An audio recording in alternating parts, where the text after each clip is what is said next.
Antilles, Venezuela, République dominicaine ou encore Mexique, Didier Malafos, ex-professeur de physique et nouvel aventurier, enchaîne les pays et les îles depuis son départ de Sète en métropole en 2010 pour un tour du monde en solitaire. Depuis 2 semaines, il a fait étape à Wallis accompagné de 2 passagers. Nicolas Esturgi est allé à leur rencontre. Didier, Bernard et Fred, 3 Français arrivés par la mer. Ils ont choisi la baie de Naï pour jeter l'ancre, vivre en harmonie avec le milieu qui les entoure. Aventurier. Tu l'introduis là-dedans avec une turlute au bout et au moment où il attrape, tu remontes et tu récupères ton varro. Mais le problème, c'est que je pense pas que ce soit des trous de varro quand même. Parce que les varros, ils font des trous comme ça, mais ils ont plein de galeries dessous. Mais sinon, je pense que les gens les ramasseraient. C'est pas Dominique qui avait l'air de dire qu'ici, ils ramassent pas trop les varros. Ouais. Enfin, si ça n'était, en tout cas, on pourrait faire un bon petit repas.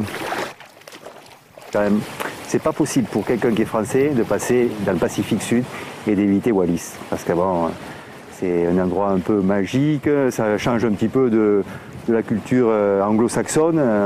La Polynésie, quand tu es en Polynésie, déjà tu entends parler des Wallisiens parce que tu les rencontres un peu partout. Donc, comme c'est déjà assez étonnant, tu as envie de venir à Wallis aussi. Si tu veux, je ne viens pas ici pour manger du camembert et des saucissons. Hein, donc, déjà, c'est difficile à trouver.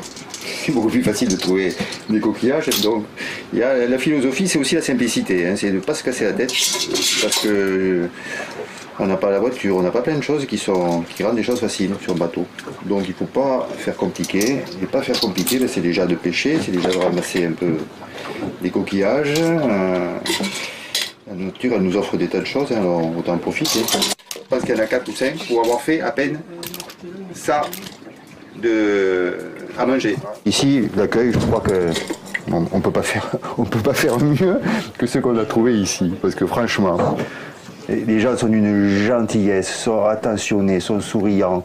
Là, on n'arrête pas, on sort du bateau, les enfants viennent nous dire bonjour, les jeunes viennent nous dire vous venez jouer au volley, les femmes nous disent si vous avez des choses à faire, dites-nous-le, si vous voulez qu'on vous lave du linge. Bon, on trouve ça nulle part. Hein.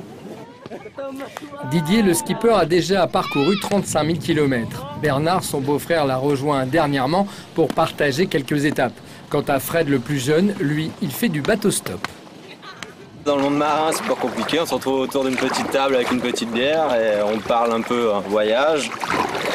On essaye d'échanger un peu nos vécus et puis on voit si ça colle ou pas, mais bon, faut toujours être un peu méfiant, bien connaître la personne avec qui on va partir, parce qu'on part quand même au milieu de l'océan et il faut que le commandant de bord soit quand même un bon navigateur et ce qui s'est bien passé avec Didier.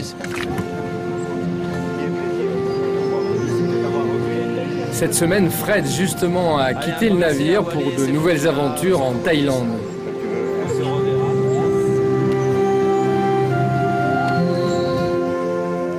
Pour Didier et Bernard, cap vers de nouveaux horizons.